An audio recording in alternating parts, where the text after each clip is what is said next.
Just when you think the Pirates were about to mess up, and mess up by, I mean, winning when the best thing for business would be to lose, Cleveland manages to provide that assist to the city of Pittsburgh, and Cleveland manages to help out the Pirates as the Cleveland Indians come back in the bottom of the ninth to pick up a 4-3 victory over the Pittsburgh Pirates. So Cleveland snatches the jaws of defeat towards the Pirates and allows the Pirates to continue their losing trek as, again, that's best for business. This is a Pirates edition of Pittsburgh Postgame, our last such edition of the 2020 season. As asinine as it's been, this is it for us, and it is on a losing effort, which again is like a win for this Pirates franchise as they finish out this 2020 miserable season. Final series of the year starts off with a loss, and this is our final post-game show. I'm Mike Asti, your host for this one.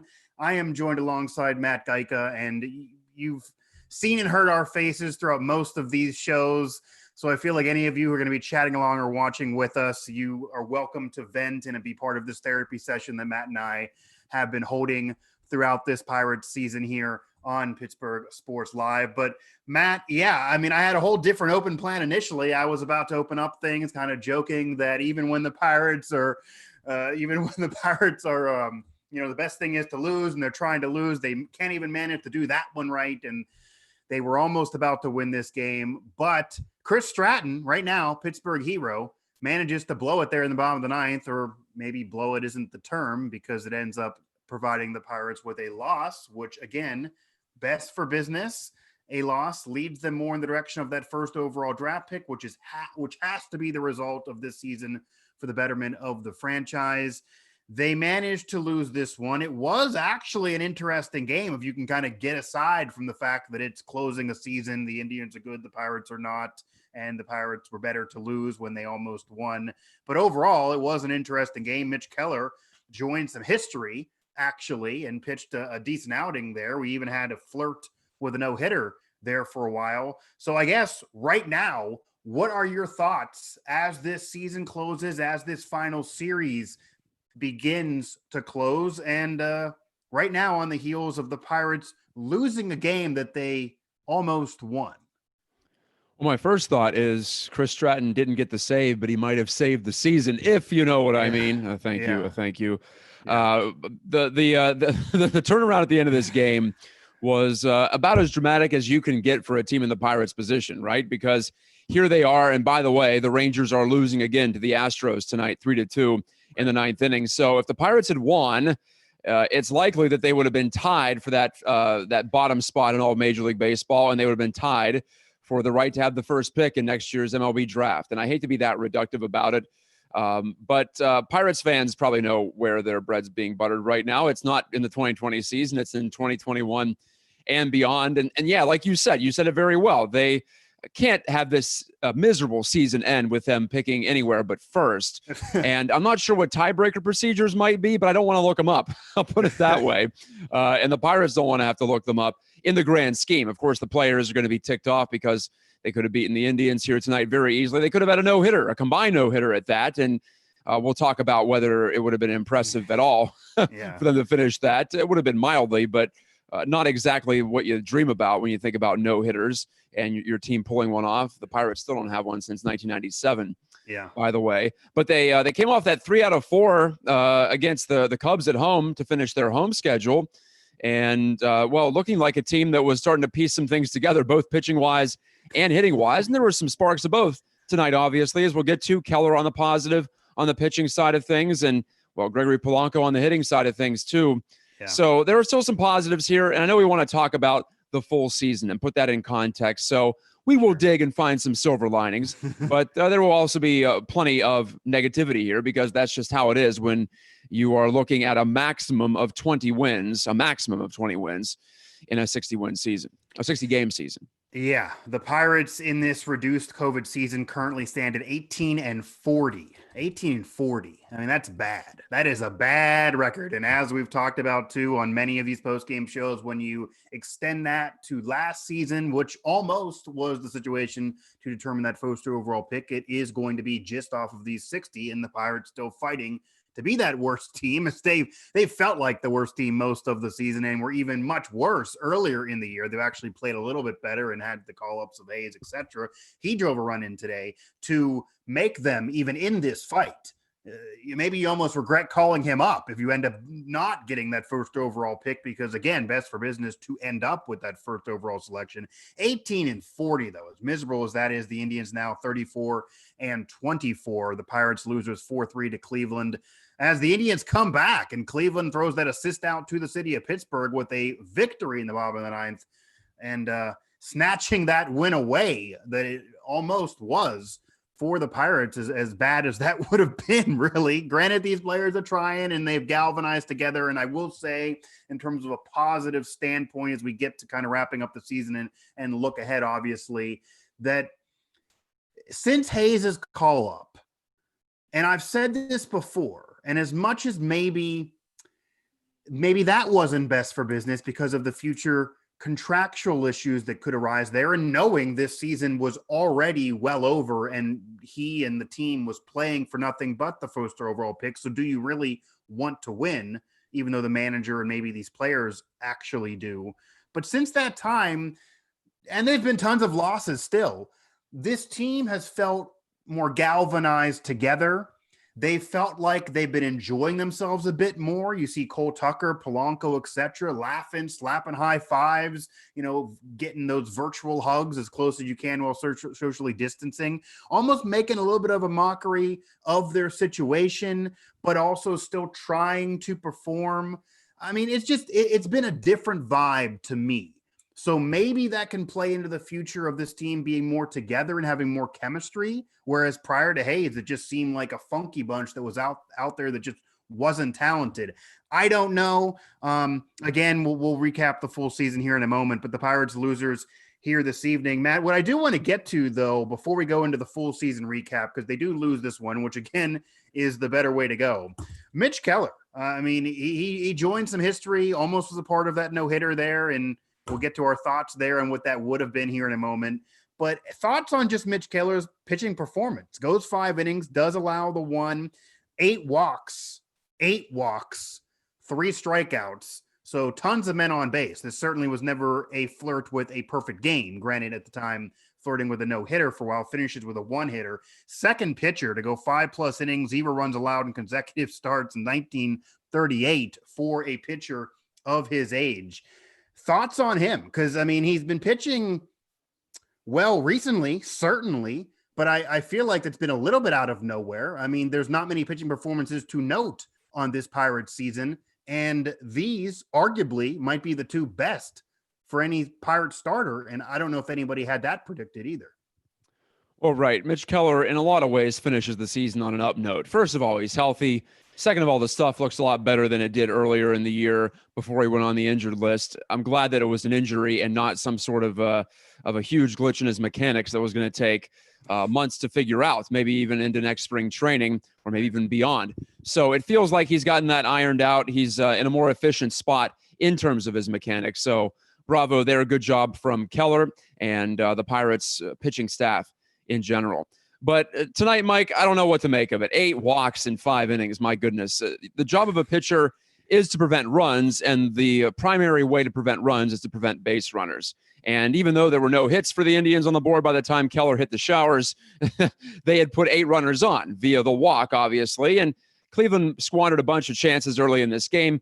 It could have easily been a runaway for the Indians, believe it or not, as much as it was looking like a fairy tale type of night or close to it for the Pirates in the 6th and into the 7th inning. But Keller loads the bases with nobody out in the first on walks. It's just he was dancing through the raindrops all night. So I'll tip my cap to him for that. But only the 3 strikeouts, not a lot of swing and miss tonight. So overall, I think a pretty shaky outing, despite the fact that he tied Johnny Vandermeer for the most consecutive, or for 2 consecutive no-hit starts of 5 innings or more. That's a little arbitrary, obviously, but it's something. And if you're going to reach for straws, You want to be a team like the Pirates, I suppose, who's so far toward the bottom of the standings that you got to find these. You got to look for them. You got to hunt the good, as the old manager used to say. And I was sitting in there for a few of those cliche-ridden responses from Clint Hurdle over the years. But now it's Derek Shelton's crew. And, well, we saw how he handled Mitch Keller last time out, Mike, when he had the no-hitter through, 6 innings, pulled him after 90-some pitches. I was a little disappointed by that because I thought you could push him a little here and then possibly just say, okay, just sit out the last scheduled start, because there's a chance for a legit milestone moment. Tonight, definitely worthy of the hook after 5 innings, just because of how wild he was. And obviously that was the only opportunity that Derek Shelton had to pull somebody when they were flirting with a no-hitter for this Pirate season. But there has been other pitching performances that I did feel Derek Shelton had a little bit too quick of a hook. I mean, again, this season, I would say fairly 3 weeks in, certainly a month for the most optimistic person. It was clear this was not going to, at the minimum, be a postseason type of year, even with the expanded field. And then quickly soon after, it was probably the number 1 overall draft pick being the success of the season. And even at that point, it was still really, really sticking to those pitch counts of 80, 90 at the most, no matter what was going on. I wouldn't have minded. Certainly when you have a no-hitter out there, I would basically say if the season is already lost, you're a young pitcher trying to find yourself. And to kind of paint the picture with the history of what you brought up there with Vandermeer, that was way back 1938 for the Reds. The Reds would win a World Series a couple years later. That was some good teams with good pitching performances. Not the case here for the Pirates, as they are full-on rebuilding. And as you mentioned, 8 walks in this one for Mitch Keller. But back to Derek Shelton and the fact that he's allowed some of these solid pitching performances to get squandered with a quick hook. Trevor Williams had this experience. Joe Musgrove had this experience, a few others, not many this year, but I would just like them to go a little bit longer if the season's already a loss, certainly if there's no hitter, and see what happens. I do think it's nice for Mitch Keller. Again, a surprise, another pitcher that maybe could be more part of the future than some would have thought. But at the end of the day, and it is also a weird line for him because he allows he gets credit for the 1 earned run, but does leave with technically a 5-inning no-hitter, the 8 walks and the 3 strikeouts. So maybe one of the most asinine or bizarre no-hit starts, even though he only goes through 5, maybe we've ever seen, because you still allow a run, you walk almost into double digits, you strike out almost no one, but you don't officially allow any hits on the board while you're out there. Nonetheless, a solid day for Mitch Keller. I do think that everybody would agree the last 2 starts for him are better than anybody would have expected, which if you're a player on this Pirate team and you're playing better than expectations, that's already something, because many have performed lower than expectations, which will allow me to segue here. Matt Gajtka, Mike Asti on the final Pirates edition of Pittsburgh Postgame here on Pittsburgh Sports Live. If there's major Pirate news, maybe I'll touch on it in my show. Maybe Matt will throw up a video. Maybe we'll do something despite not having a site here for the Now Network. But in all sense of the word, this probably ends our Pirates coverage for the year with everything else we have going on and the doubtfulness to major news for the Pirates.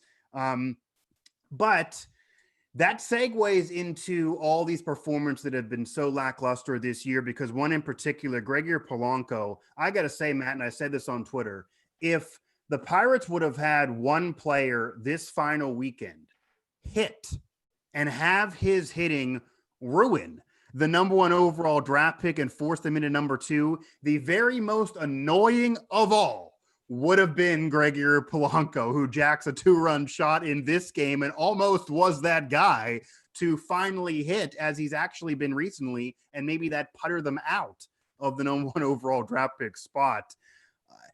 Out of all these stars that have struggled this year, Josh Bell, Brian Reynolds, Gregory Polanco, certainly, number 1, who are you the most disappointed by the struggles of? And number 2, which one of those, and this is where we get to have glass half full, which one of those do you have some sense of optimism for? So who are you the most optimistic and who are you the most disappointed for out of any of the Pirates, I guess, key contributors that have been worse than even in recent memory? I think the guy that I have the most optimism for, it may be weird to say this, but I still think it's Gregory Polanco because I still feel like the tools are there. And we have seen it when he's healthy. And some of the underlying numbers this year, Mike, indicate that he's been unlucky. He's swinging and missing at a historic rate. So that's terrible. But he does put the ball in play. He's hit it hard. And I've seen him hit into a lot of hard luck outs this year. And you look at some of his expected on-base percentages, expected weighted on-base average. It's pretty respectable. So I think the process, it's not great, but it's more sound than most for Polanco. Maybe the guy I'm least optimistic about out of the players who struggled is Bryan Reynolds, because remember last year, we talked about it all year in his rookie season. I know he had a great rookie season, but the batting average on balls in play was unsustainably high. He was scraping toward 400 at a certain point on balls in play. And if you know anything about that stat, it just never stays that high for an entire year. Very, very, very infrequently does. So you can expect a regression to the mean in that category, and that means going downhill. And we could be seeing more bad luck for Bryan Reynolds this year, but he hasn't proven it, or he hasn't stuck in the big leagues long enough for me to say, okay, he's definitely snapping out of it. And then I look at someone like Josh Bell. He's in the middle for me, Mike, because I think to a degree, Josh Bell is what he is. He's streaky. He's a tinkerer at the plate, for better or worse. Sometimes that gets him into a really hot streak, and sometimes his rhythms can get him into a spot where, as we saw last May, he's unpitchable, essentially. He looks like the second coming of Barry Lamar Bonds, and all you do is just throw the ball and duck if you're the pitcher. But we've also seen him in some spots get himself out a lot. Early in his major league career, a lot this year too.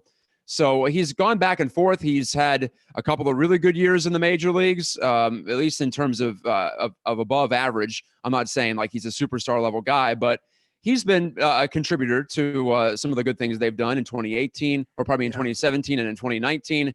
Right. In 2018 and 2020, not so good. So maybe you expect a bounce back. I don't know if I expect that pattern to continue, but to the degree that I'm looking at expectations here, my expectations aren't quite as high for Josh Bell. I think he's going to be kind of an all-or-nothing guy as his career moves along here and as he ages. So I think we'll see more of the same, generally speaking, from Bell. I'm a little bit more optimistic about Polanco because I still like the tools better than I like Bryan Reynolds' tools.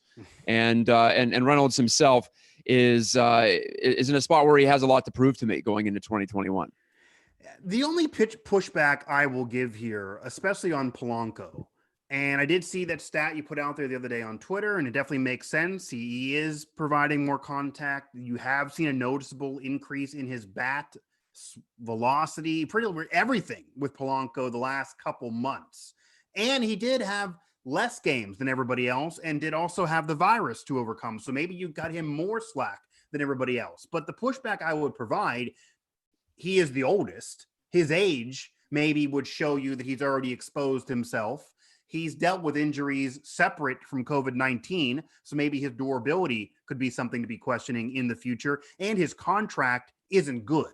So it's a bad contract. His age is on the downturn from when you're normally productive. You mentioned Barry Bonds. With the exception of Barry Bonds on steroids, pretty much nobody, including Hall of Famers, don't get better once they get on the latter half of 30 plus. You're usually having a dip in your numbers, even if you're a legendary player. Polanco's certainly not that, but you would expect his best days are behind him. He did get better as this year progressed, even if his numbers didn't always show that. You certainly could see that in some of those analytic stats. I get it, but his age to me makes it almost like it's a lost cause. Like it's just not going to be more than what it was a couple years ago. He probably is not going to find that again for an entire season. I don't have much confidence, I guess, in him moving forward.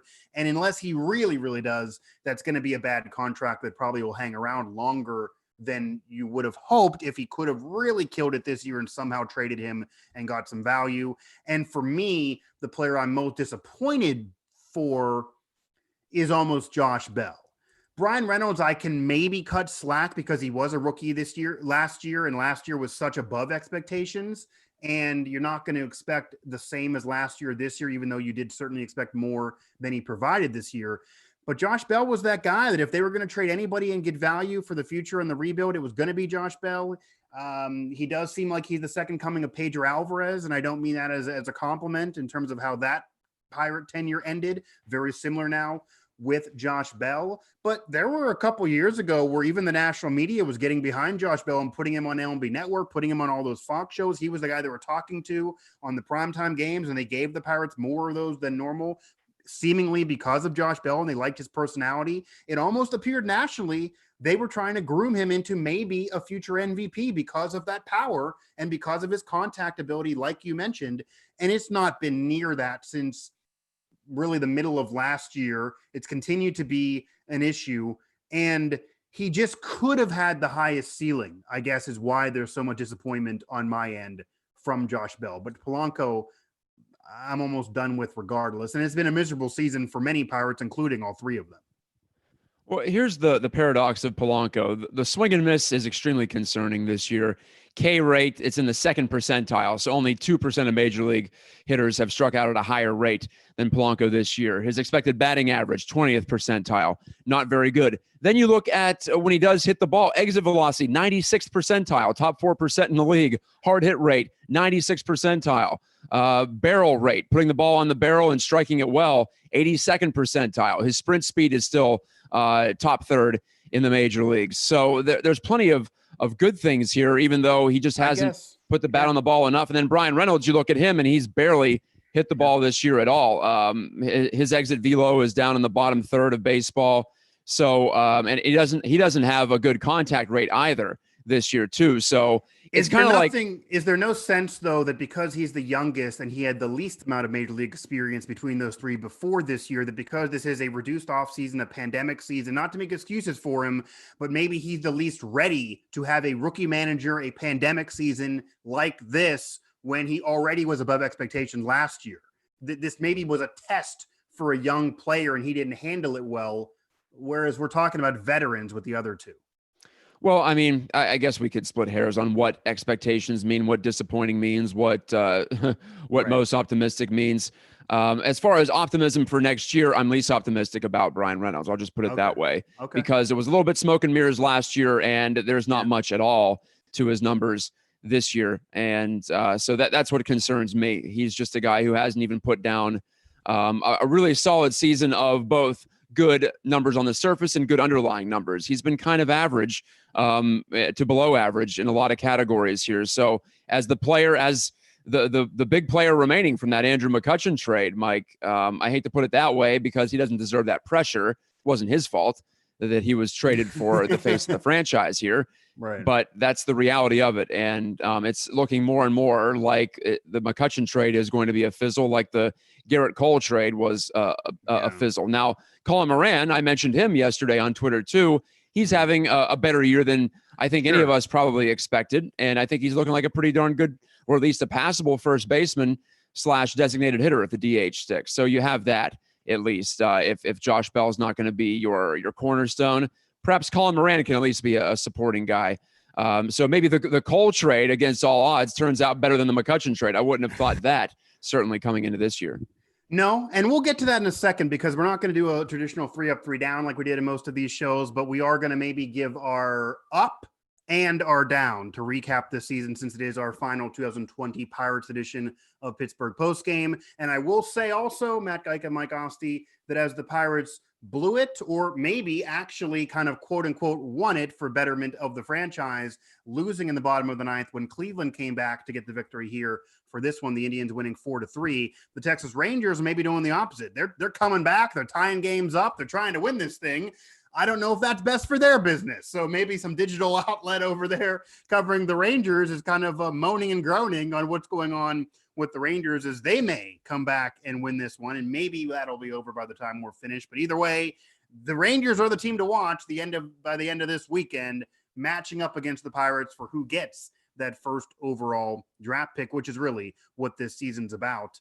You mentioned Colin Moran. I definitely think, and I'll start us off here. For me, he's among, maybe is the up of the year. I would say two men for me, and I don't want to steal one from you, but two men for me are the up of the season. Everyone could talk about Key Brian Hayes. Yes, him being there is great. Yes, I said he galvanized the franchise. Yes, he's brought a sense of excitement, and yes, he's played well, maybe even better than expectations. And based on what we talked about on the last post-game show and what's going on with O'Neal Cruz just legally, Ke'Bryan Hayes really is that young piece that they're going to have to put the franchise around in the future moving forward. But Colin Moran and Jacob Stallings, to me, are the two ups. We could have said Eric Gonzalez maybe a month or so ago. That kind of fizzled. But Jacob Stallings has hit well enough this year with his stellar defense to potentially legitimize becoming the starting catcher for this team. We joked, and maybe he literally is the team MVP for what he's done with these pitchers, what he's done overall with this team, almost becoming a leader for this team. And it is a season that really was pointless, but a player like him has been able to emerge. And then Colin Moran, he has become the first baseman / DH, if the DH rule can stay in there permanently, like we hope it does. Maybe he's that guy instead of Josh Bell. And if somebody would have told you months ago that you're better off with Colin Moran than you are with Josh Bell, I'm sure you would have said, well, that season's clearly going to be a horrible one. Josh Bell really had to suck for that to happen, mostly because they knew what Josh Bell was, but they didn't believe much in Colin Moran. But this year, he's been a lot of feast or famine, but he's made some contact. He's played well enough defense when in there, and he's had a better than expectation season. So Colin Moran and Jacob Stallings, for me, are my two ups for the entire 2020 season overall, because they have played better than expectations. They've emerged. They've maybe legitimized starting spots as part of the future of this team, and they've kind of made up for some of the stars that floundered, even though this season clearly became a lost cause in terms of winning, at least, maybe not a full lost cause if they can nab that first overall draft pick. And for me, I'll agree with you there. I don't feel like I can really dispute either one of your picks. I've become more of a Colin Moran fan as the season has gone along, and he started strong, and he's ending it pretty darn strong too. So right. I applaud him for putting together a year that probably saved at least his career here in Pittsburgh, because other than that, his previous two seasons generally average to below average. So I think he's made maybe the most headways out of anybody in terms of raising his stock over the course of just these not even 60 games so far. A couple of ups on the pitching staff, Mike. I will say that I've been impressed by Stephen Brault. He continues to outperform my expectations, as arbitrary as that might be. But he's certainly a pitcher that has to get everything out of his stuff, right? He's not exactly going to blow you away up there. He is the antithesis of the modern pitcher in a lot of ways. He doesn't get the fastball up above, 94 miles per hour, which feels like the baseline these days to get a major league job, starter or reliever. But as a left-hander, he lives up to that crafty lefty stereotype, and it works out for him. I don't want to be too much Captain Recency bias here, but the last two starts especially, wow. Just when you think, I think I've counted out Stephen Brault 3 or 4 separate times as a major league pitcher, and he just keeps putting up results that are good enough to stick around. And believe it or not, out of the guys who made at least 7 starts this season, Mike, he has the best ERA on the Pirates at 3.38. Might be an indictment more of the current staff and also maybe, but that's phenomenal. I wonder how many would have guessed that. Certainly not guessed that coming into the season. And another example of if that was going to be the result coming into the year, I'm sure everybody would have said, "Oh, that's a bad season." But nonetheless, it's a good mark for these individuals who I don't know if they knew they were playing for themselves in their future. Maybe they did, but you also got to hand it to a guy, and we've covered sports for a long time between the two of us, to have a better than expectation season in a year that is just god awful for everybody else is not easy to do, because they're going through the mud of this year. And if fans or media feels like it's a grind,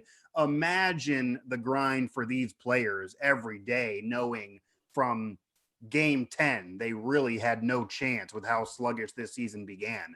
So to then keep on hitting, have a better than expectation season, and in fact have maybe even a career year when you go to a Colin Moran, Jacob Stallings, and even the pitchers you mentioned there with Brault, Chad Kuhl, I think is another one that kind of showed up. That's saying something. That really is. It's easier said than done to do that in a year like this. Again, 18-40 as we're speaking here, and it's looking like the first overall draft pick is a certain possibility, although the Rangers now are losing to Houston. So we're back in that same situation there as one of their rival cities, like Pittsburgh with Cleveland, is competing to see whether the Rangers can nab the first overall pick. But I think it's easier said than done to play well in a year that it just is a meaningless season for the team. Well, and one guy for which this season was all important was Chad Kuhl, and you touched upon him briefly, but 9 starts, 11 total games pitched for Chad Kuhl, and he had a couple of those piggyback appearances there with Steven Brault as well that you factor in as semi starts. And I'm not saying he was great. His control was wild, but you expect that from Tommy John recovery. That's just the track record of this surgery over the past 30, 40 years. You would think it'd be more about arm strength, right, when you repair something in there, but it's actually more about control for guys and regaining that. So an interesting idiosyncrasy regarding that surgery. Kuhl fought through some wildness, but also overall, he was just above average in terms of ERA. His whip was high. His whip was 1.36. So he probably deserved to give up a few more runs, but he made it through the season, made 11 appearances. Like I said, 9 of those starts, pitched 46 innings. That's the second most on the team.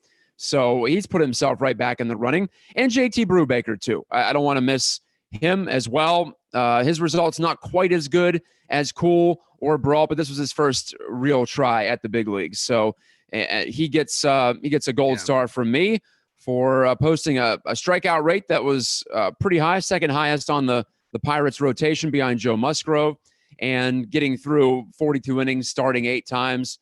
I think that was pretty impressive from the 26-year-old too. Yeah. Again, our final Pirates postgame edition here of Pittsburgh Postgame on Pittsburgh Sports Live. Make sure you hit the subscribe button bottom of the video. Make it easier for us to get all of our content to you. And we are an ever-expanding network, which means an ever-expanding credentialed channel here of Pittsburgh Sports Live. Also follow us on Twitter at PGH Sports Live. Matt, again, the Pirates lose this one. They lose 4-3, moves them 18-40 as they right now are in that fight end of the weekend for the first overall pick. I do want to get to one more up, and this is from our number one subscriber, number one fan, and chatter that's been on every one of these. So Dave Gormley, I have to read this for you, and I'll ask this to you, Matt. He's just saying Rich Rod question, if you would throw him into the mix there in terms of players that maybe could be in the up column. Sorry, I missed that. Oh, Rich Rod. Yes. Yeah.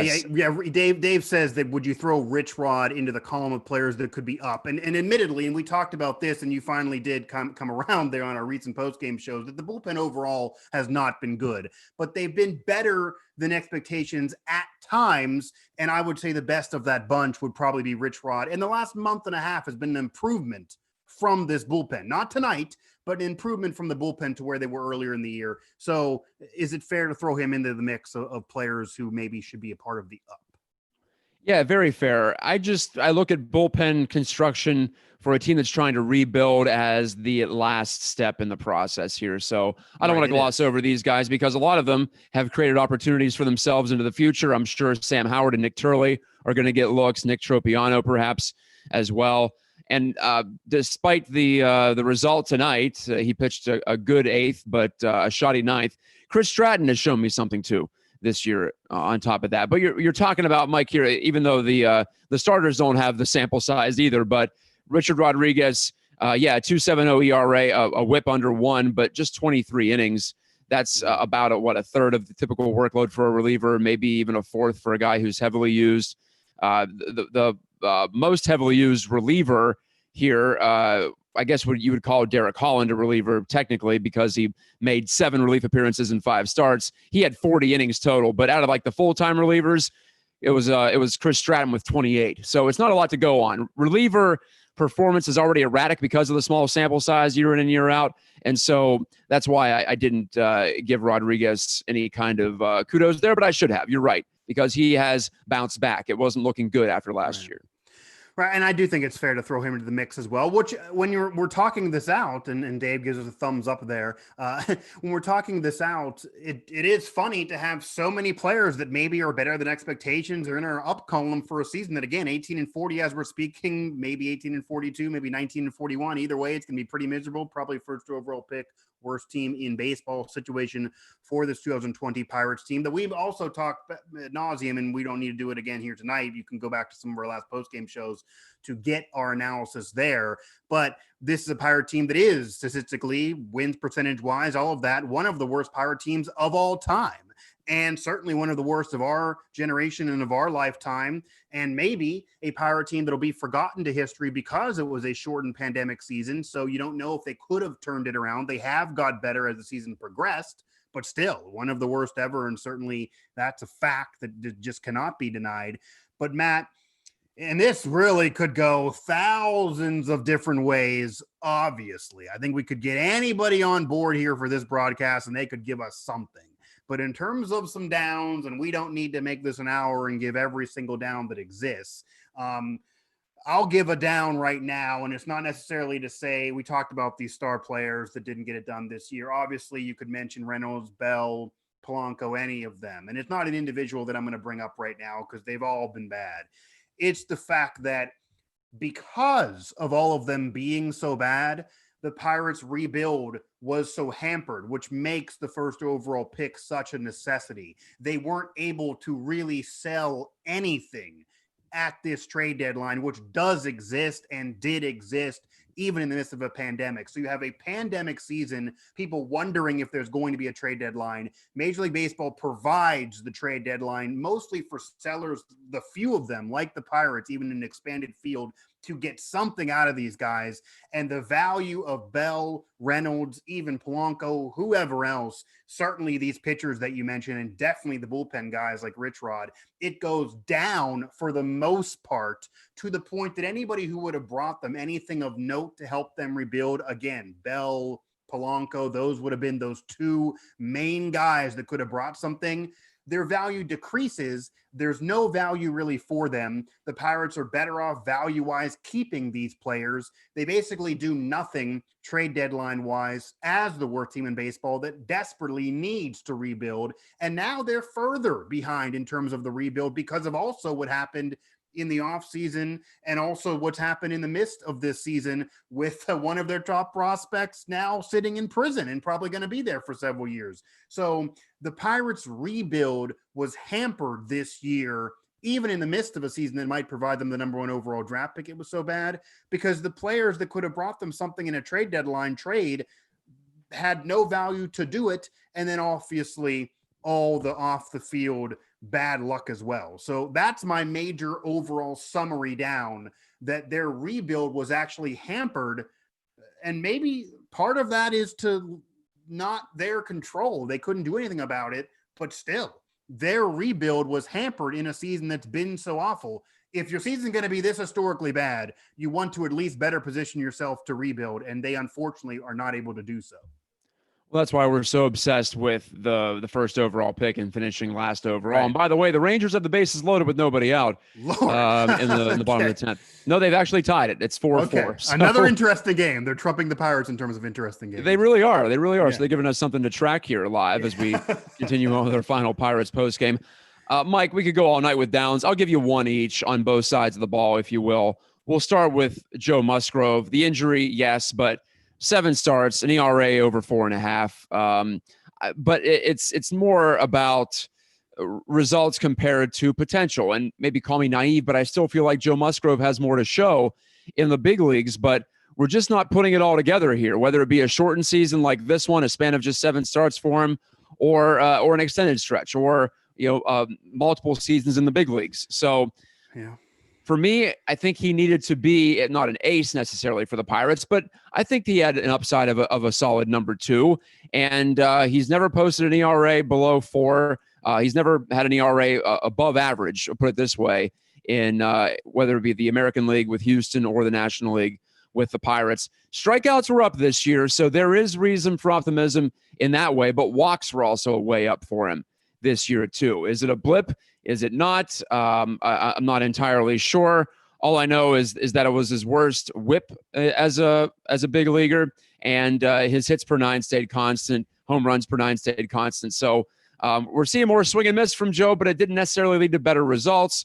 And so that's maybe the biggest rotation question mark out of the healthy guys coming back next year. Obviously, Jameson Taillon's the hugest question mark. Can he be anywhere close to what he was before? That's something we'll be able to debate for a long time yet. But as far as the pitchers go, I think Musgrove is my biggest disappointment from 2020. And well, I'm going to have a little bit of fun with the hitters because, well, as we talked about ad nauseum, for the most part, it was it really has been an nauseum. Yeah, it's been a disappointing year for a lot of guys, and it was difficult to watch a lot of times too. From the most veteran guy when they started the season, Gerard Dyson, actually did get traded, but not for the return that the Pirates were hoping for, to some of the younger guys. But I guess I'll go with Cole Tucker. I like the guy a lot. How could you not like the personality? But if you're looking at just pure performance, it's tough to get much emptier than what Cole Tucker put up there this year. Whether you're talking about the 220 batting average or the 275 slugging percentage, hard to do that in the modern era of baseball, or just the fact that his hard hit rate, all the underlying numbers were putrid. So either he's going to be a designated fielder if they ever had that position in the big leagues, or he's going to be consigned to being the 25th or 26th man on the bench. Whatever the maximum number of roster players are, I think that's where you're going to find Cole Tucker in the future. So I know he's just 23, but boy, talk about a difficult debut here in a lot of ways, and getting a lot of playing time and not necessarily coming through with anything to show for it. And I think both of your downs there in terms of Musgrove as a pitcher who started off the season despite not winning, if you remember back to our opening postgame shows, with a couple quote unquote quality starts. We were trying to finagle the quality start and say that he pitched well enough to win, even though they didn't win those first two starts. He did start opening day for the Pirates because of Archer being hurt and the staff being so crazy that somehow he was forced into that ace role, even though he really wasn't that guy. And unfortunately, Matt, like happened with some others, but honestly, even a lot of the players that we mentioned, the stars that were down this year, they at least had a little bit of a roller coaster ride and got a little better. Certainly Polanco's got better as the season's progressed, even though their overall season's been so bad. Musgrove's got worse. So that's not good. He certainly dipped. He's been significantly worse as the season's continued. He's still striking out guys, but that's basically it. But those were two guys that I think a lot of expectations were there from Pirate fans and even the franchise, making it clear in the offseason they were trying to do something with these two. The opportunity was there for Musgrove to start opening day. The opportunity was there for Cole Tucker to play center and play all over the diamond and get in there on the line, in the lineup on a regular basis. And they just didn't seize the day. There was no carpe diem in either one of those. And Cole Tucker, while he is a fun-loving guy, and you can see him eating a cheese stick by just biting it there in the dugout, and that's always interesting to watch. Wonderful. That might be, I got to be honest, Matt, that's his highlight. I feel like that's the highlight for him. If you tell me a Cole Tucker highlight 2020, I'm going to go to the cheese stick, because there maybe a couple diving catches, certainly in the field. He has a glove, but that's basically been it here. But the Rangers are in a barn burner there. The Battle of Texas, 4-4 in the bottom of the 10th. I believe last time I looked. Rangers win, man. It's over. He just won. It is over. Okay. Wow. My app's a little slow there. So there you go. So the Rangers do again. The Pirates get helped out here as they were in trouble of winning a game there going in the ninth inning themselves. And Chris Stratton, now the hero of Pittsburgh, saved the day, as well as Cleveland saving the day for Pittsburgh, even if not in a literal sense, as the Indians defeat the Pirates 4-3. And then the Rangers picking up a victory in extra innings in the Battle of Texas over the Houston Astros.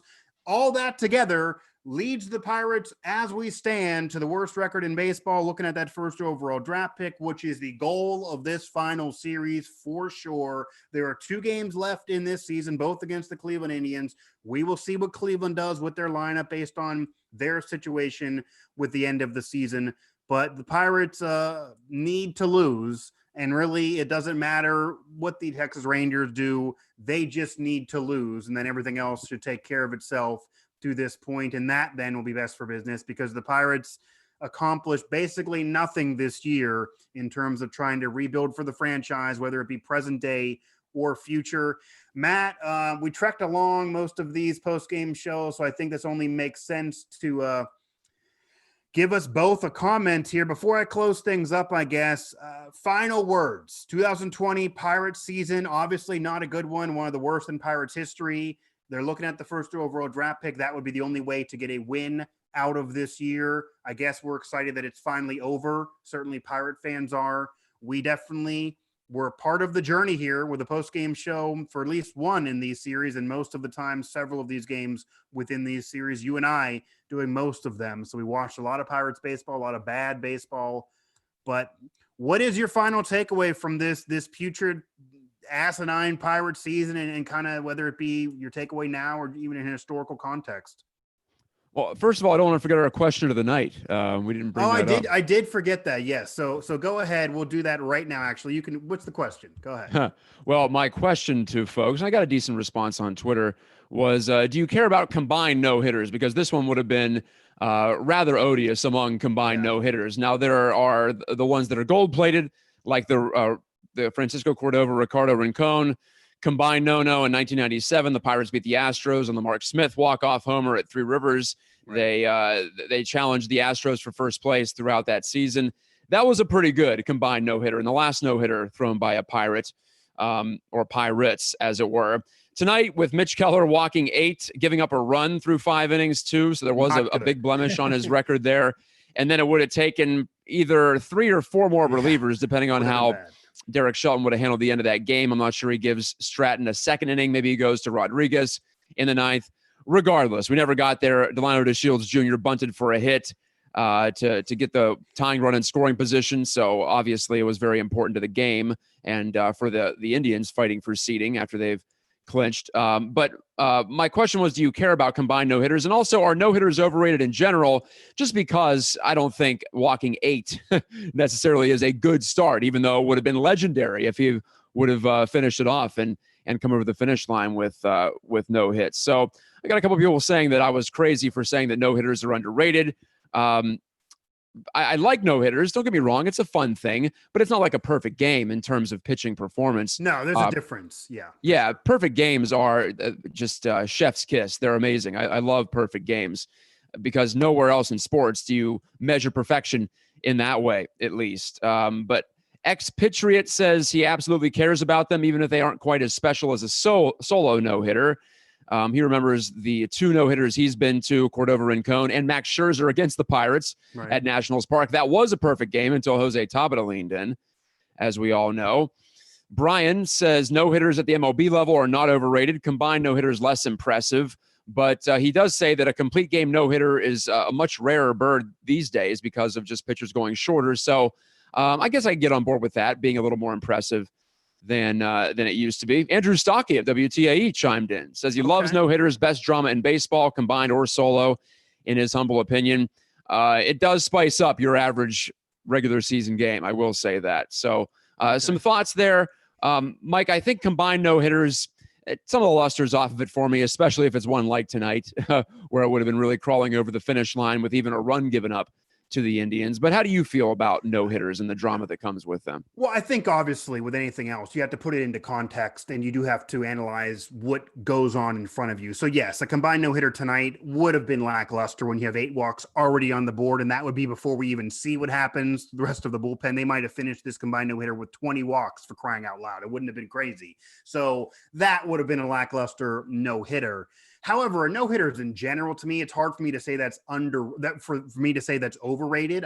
Maybe even at one point in the world, it might have been underrated, just because of everything you also mentioned of all the variables.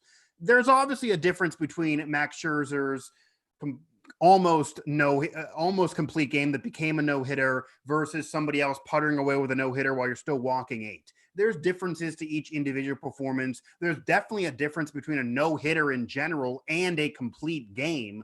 But we go back to Max Scherzer and Tabata leaning in and just so many variables that can be out of your control as a pitcher that can ruin that perfect game for you. So obviously if you complete a perfect game, I don't care the situation, that's phenomenal. That's never going to be underrated.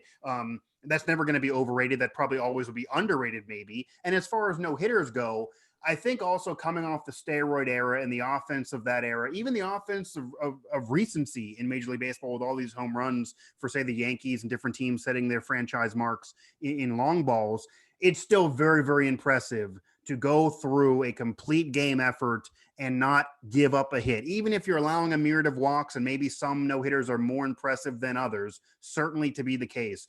But even if you're not blowing everybody away and you don't have a Randy Johnson one with a bunch of strikeouts and none of those, you're not doing the Roger Clemens, Kerry Wood thing.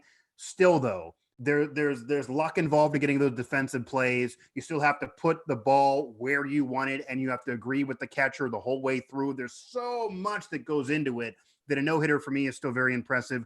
But a combined no-hitter, and we've seen those over the years with Cordova, with Billy Wagner and the Astros doing it a few years later, and then tons of teams, obviously, through history with combined no-hitters. That is not as impressive because it also depends on how far the starter goes into the game.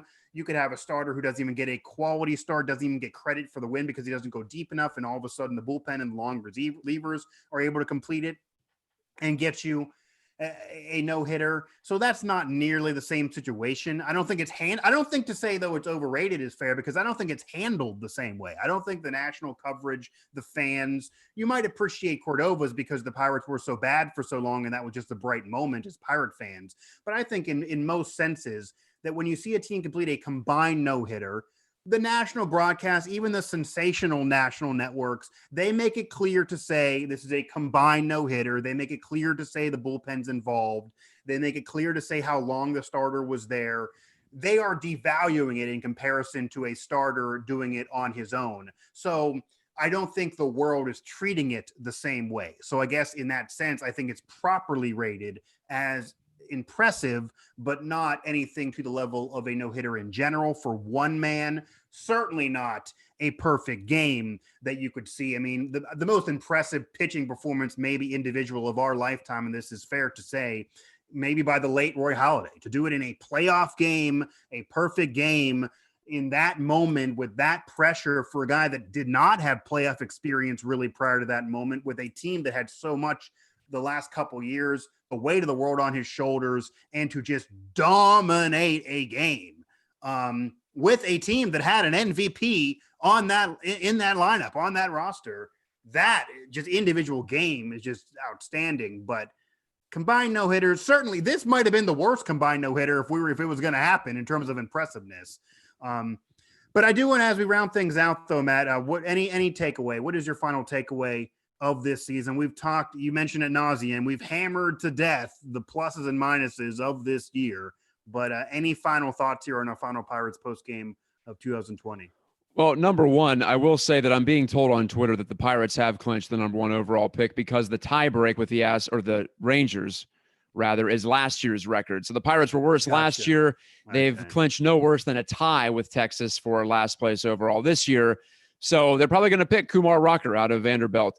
Thank you, Cleveland. The All-Star break next year, assuming that all goes according to Jeff Passan's report on ESPN this week, that it's just going to be reverse standings order. So congratulations to the Pirates, because I suppose it's fitting on our final show. We can say mission accomplished, at least in one way, this season.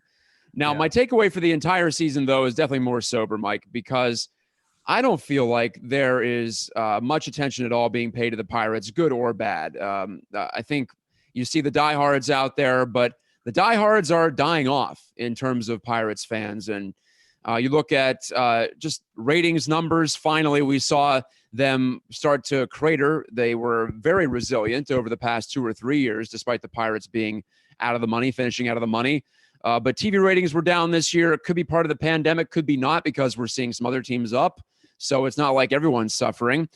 But also, this is just more of a feeling. I know I'm an analytics guy. I'm a hard data guy. But going off of my gut here, I have a hard time creating any kind of legitimate Pirates discussion on social media. And this is from someone who has a lot of Pirates-based followers, having covered the team for a media outlet here in town for 3 years. So I have a lot of Pirates fans there that are at least and nominally Pirates fans that are presumably looking for something to discuss regarding sports, but maybe not it's anymore, tough to gin up any kind of interest, positive or negative, about this team. I don't know if part of it is just baseball has an older demographic and it continues to age out, if you will. Part of it is the Pirates are just in a lot of ways hopeless because of the financial situation.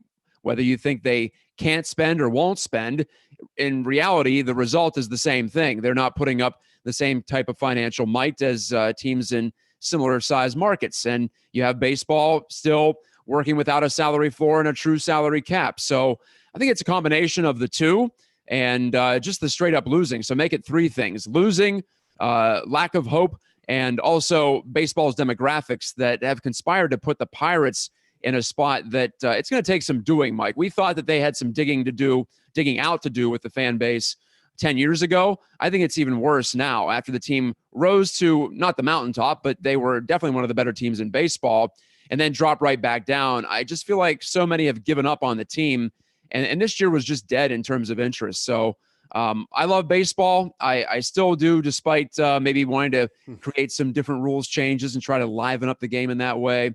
And I do love watching the Pirates, and I love talking about them, but it doesn't seem like they're anywhere close to where a lot of teams are and in similar situations across baseball, just regarding fan interest. And winning can cure a lot of ills, Mike, but I just fear, like I did 10 years ago, that a certain segment of the population is just completely lost when it comes to ever following the Pirates. I think you're right, and I think my final takeaway is the fact that Pirate fans have moved into that territory of being indifferent. And it's exactly what you're saying, that the most optimistic among Pirate fans, and you notice this on Twitter, and I've said this on past shows, that at the beginning of the year when Major League Baseball returned, there was an excitement around the Pirates, even though everyone knew this was not going to certainly be a pennant-winning season. When they announced the expanded playoffs, you saw the most optimistic Pirate fans say, well, if this goes right, if that goes right, if we get Reynolds of last year, if Bell turns it on again, if this guy's healthy, it's expanded field. Somebody's going to do it. It's going to be funky. Maybe they could slide in. And then eventually as the season progressed, those people were saying, okay, they weren't really going to win anyway. That was me being crazy, but they're going to be respectable. This young kid can't. No, then they kind of dissipated. And you notice that those optimistic Pirate fans, they just went away. They basically weren't in your conversations on Twitter for a month or so because they didn't want to complain. They don't like that method, but there was nothing to say optimistically. There was no argument for them. Brian Hayes comes up. They get back there. There's a little optimism. Okay, Brian Hayes can be part of the future. Then you have more losing. Then you have Neil Cruz to ruin the whole potential combo between the two of them. It's just a myriad of bad luck, bad play, and you hate to harp on this, and we didn't discuss this at all during any of these post-game shows. It's not about this management, Ben Cherington. It's a different guy. It's not fair to say this about this group at all because we don't know what they're going to do in terms of a full-on rebuild, and we'll remain to see that through this offseason and next year and the year after that, imagining Ben Cherington's going to get a little bit of rope here with his resume.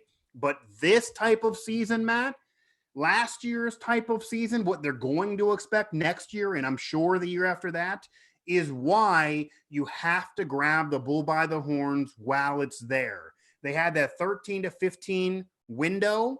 Yes, they're a small market. Yes, the money's not fair. Yes, the economics aren't fair. Yes to all of that.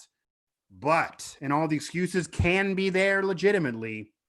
But number one, and maybe this is luck involved too, there have been other small market franchises that have been able to grab the bull by the horns more in that same era, have been able to win pennants, even win a championship, at least get the championship series, have more playoff runs over that time. You look at championship drought, postseason winning drought, series drought. The Pirates are right up there with the best of them right now in terms of baseball history. And to break up that team after 90 plus victories and that team that was together when they did and not really grab the bull by the horns, yes, it probably wasn't going to be a championship anyway. And yes, eventually you needed to make those moves. And I'm not anywhere here to say they didn't do the right thing by eventually trading those guys and maybe trying to get some value for them, no matter how that finishes. But you eventually got here they kind of scrapped it right when they felt like they hit the wall, where maybe some could argue there might've been another year out of that group. And even if only one more year was out of that group, you got to go for it as much as you can, even if it means biting the bullet, overpaying and getting screwed a little bit in the future. You look at some teams that made the postseason this year. Miami Marlins make it this year, third time in history. The other two, they win a World Series. Kansas City, they overpaid for James Shields, one of the most overrated signings in the last 10 years, but he ended up being a part of a pennant winner. So are they going to really be mad? He pitched some quality postseason games, even though he was well overpaid for what he did in the regular season. Sometimes you got to bite the bullet. Didn't appear they're willing to do so when they had a chance to grab the bull by the horns. We eventually get here now. So we will see what Ben Cherington and company do. We will see what Derek Shelton does. We will see how long he gets to be here. You got to give those guys their chance away from the past group and what I've been saying.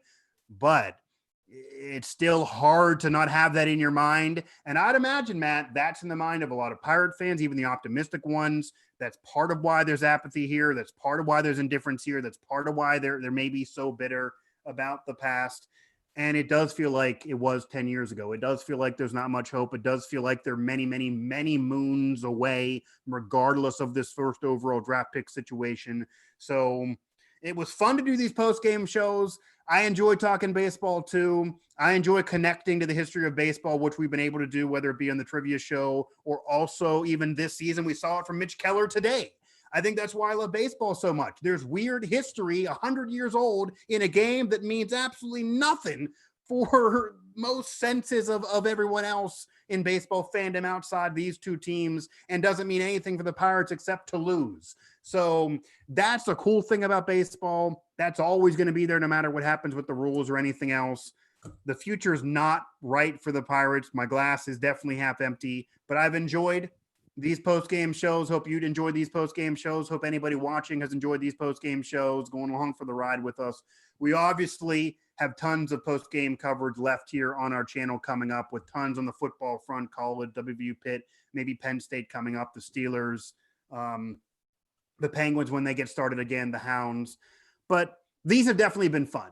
I mean, leave the numbers aside, leave the season aside. It's definitely been fun to talk baseball, definitely connect, fun to connect with you personally on these. This is the most, you and I have done so much in media, so much in the same market with all these different competing outlets. We've been able to finally come together thanks to the Pirates and potentially the worst season in history on the Pittsburgh Sports Live postgame shows. So that's a plus, I guess. Yeah, see, there you go. We got something out of this season, Mike. It was the friends we made along the way. And with that, is the end of Pirates postgame for 2020. In all seriousness, I agree with you there. It's been fun to work with you. It's been fun to talk to folks on social media and on here on our YouTube chats during the broadcasts. I have had fun picking this team apart. It always challenges you, I think, intellectually to find new angles, especially in baseball, just because there are certain patterns to every game. So you have to find those angles and differentiate these games. And I think especially this season, I actually had somebody that covered the Houston Astros professionally. He saw me on Twitter, ended up following me, saw we were doing these shows, and then sent me a private message saying, I've watched some of them, they're quality work, and it's damn hard to do that for a team in the midst of that season and come up with something new and a new way to analyze. And I've tried to make a point to not say the same thing about these guys every week, even though we probably did anyway. But that's rough. I mean, it really, really is. So I am going to brush our shoulders off for that, to be able to even ask questions and put a program together that really anybody else could just say, well, they suck. They didn't get it done. First overall draft pick. Let's close up shop. We tried to put up intelligent broadcasts in the midst of a season that really didn't maybe even warrant it, honestly. Well, in fairness, we didn't do every game either, but we did at least one every series, and I'm proud of that fact, to get it on the air here and get it rolled out here in this summer of 2020. Right. Yeah. And we did multiple in most series, but at least one in every series. Like, my hat goes off to those, and my hand makes a round of applause for those who did every one of those in something to the effect of a similar season for any teams out there.